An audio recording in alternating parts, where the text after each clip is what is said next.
دوستو آپ قرآن مجید جلانے والے اس شخص کو تو اچھی طرح سے جانتے ہی ہوں گے، کیونکہ پچھلے کئی سالوں سے یہ کافی مشہور بھی ہو چکا تھا، اور مشہور ہونے کی وجہ بھی یہ تھی کہ پچھلے 2-3 سالوں سے یہ انسان بار بار اسلام کی سب سے مقدس اور پوتر کتاب قرآن کی بے ادبی کر رہا تھا اور اس کو جلاتا تھا، اور اس کے ساتھ ایسا کام کرتا تھا کہ جس کو یہاں پر دکھانا نہ ہم گوارا کریں گے اور نہ ہی یوٹیوب اس کی اجازت دے گا۔ یہ سب کام کرتے وقت یہ انسان سوشل میڈیا پر بھی ڈالتا تھا تاکہ دنیا بھر کے مسلمانوں کو یہ دکھا سکے اور چڑھا سکے، اور ساتھ ہی ساتھ یہ اکثر ایسی جگہ بھی تلاش کرتا تھا کہ جہاں پر مسلمانوں کی بڑی بھیڑ جمع ہو سکے۔ جیسے کبھی تو یہ کام جمعہ کے دن جمعہ کی نماز کے وقت کرتا تھا اور سوڈن کی کسی بڑی مسجد کے سامنے پہنچ جاتا تھا اور وہاں پر قرآن کو جلاتا تھا تاکہ مسجد سے نکلنے والے تمام مسلمان غصے سے اس کو دیکھیں، یا کبھی کبھی مشہور مسلم دیشوں کی جو ایمبیسیز ہیں ان کے سامنے پہنچ جاتا تھا اور وہاں پر قرآن کریم جلاتا تھا اور اس کی بے ادبی کرتا تھا۔ دوستو، ان سب چیزوں کو دیکھ کر سوشل میڈیا پر عام مسلم یوزرز کے علاوہ ایران جیسے دیشوں کی طرف سے بھی اس کے خلاف آواز اٹھائی جاتی تھی۔ اس کے خلاف سوڈن گورنمنٹ کی طرف سے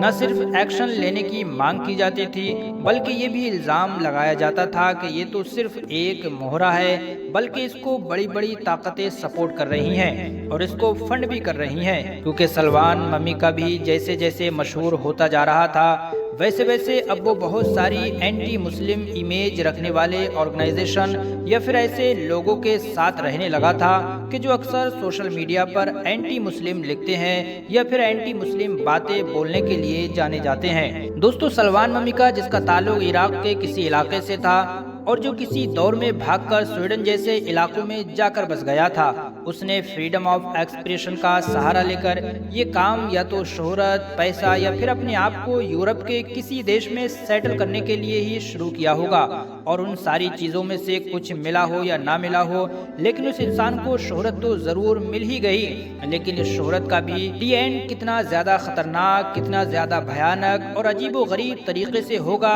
یہ شاید خود سلمان ممیکا نے بھی کبھی نہیں سوچا ہوگا۔ اور جیسا کہ ہم سب جانتے ہیں کہ سلمان ممیکا کی موت بھی ہو گئی ہے اور اس کی موت کو کئی دن گزر بھی چکے ہیں۔ کئی دن گزر جانے کے بعد اب پچھلے 2-3 دن سے سوشل میڈیا کے اوپر اس کی لاش یعنی اس کی باڈی سے متعلق جس طرح کی خبریں وائرل ہو رہی ہیں وہ نہ صرف اس دنیا کے لیے حیران کر دینے والی ہیں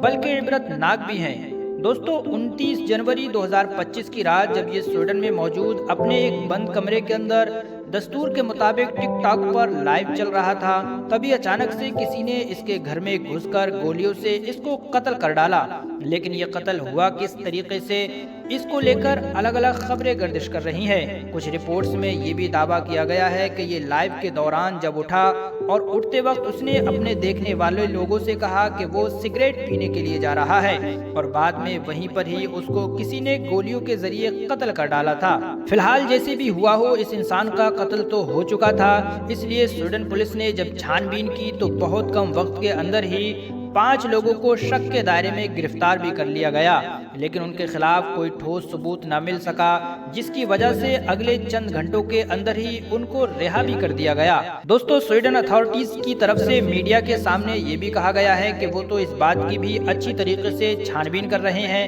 کہ کہیں اس پورے معاملے میں کسی بھاری طاقت کا تو کوئی ہاتھ نہیں ہے۔ دراصل سویڈن گورنمنٹ کا اشارہ ٹرکی یا پھر اس ایران کی طرف تھا کہ جہاں کے بڑے بڑے ملٹری سے جڑے ہوئے لوگوں کی طرف سے بھی سلمان ممیکا کو دھمکیاں مل چکی تھیں۔ دوستو، سلمان ممیکا کو کتنے لوگوں نے یا پھر کس انسان نے قتل کیا تھا یہ تو ابھی تک بھی کنفرم نہیں ہو سکا تھا، لیکن ہاں اس کی باڈی، اس کی لاش سے جڑی ہوئی ایک خبر اس کی موت کے 15-20 دن بعد ہی اچانک سے سوشل میڈیا کے اوپر وائرل ہونے لگی۔ دراصل بہت سارے میڈیا ہولڈرز کی طرف سے اب یہ دعویٰ کیا جا رہا ہے کہ سلمان ممیکا کی موت کے بعد سویڈن اتھارٹیز کی طرف سے کچھ دنوں تک انتظار کیا گیا تھا، لیکن اس کی باڈی کو، اس کی لاش کو کسی نے بھی اپنا نہیں کہا، یعنی اس کی لاش کو لینے کے لیے نہ تو اس کی کوئی فیملی آئی اور نہ ہی اس کا کوئی دوست آیا، یہاں تک کہ وہ ساری آرگنائزیشنز کے جو اس کے ساتھ ساتھ نظر آ رہی تھیں اور وہ جو اس کو خوب سپورٹ کر رہی تھی وہ سب بھی پوری طریقے سے غائب نظر آ رہی تھی۔ اپنی موت سے پہلے سوشل میڈیا کے اوپر ہزاروں لاکھوں لوگوں کا سپورٹ رکھنے والے اس انسان کی باڈی کو جب کسی نے بھی کلیم نہیں کیا اور اس کی باڈی لینے کے لیے کوئی بھی نہیں آیا تو آخرکار سویڈن گورنمنٹ نے خود ہی اس کا انتم سنسکار یعنی اس کی آخری رسومات کو انجام دے دیا۔ دوستو اگر ویڈیو انفارمیٹیو لگی ہو تو پلیز چینل کو سبسکرائب کر کے بیل آئیکن کو پریس کر لیں۔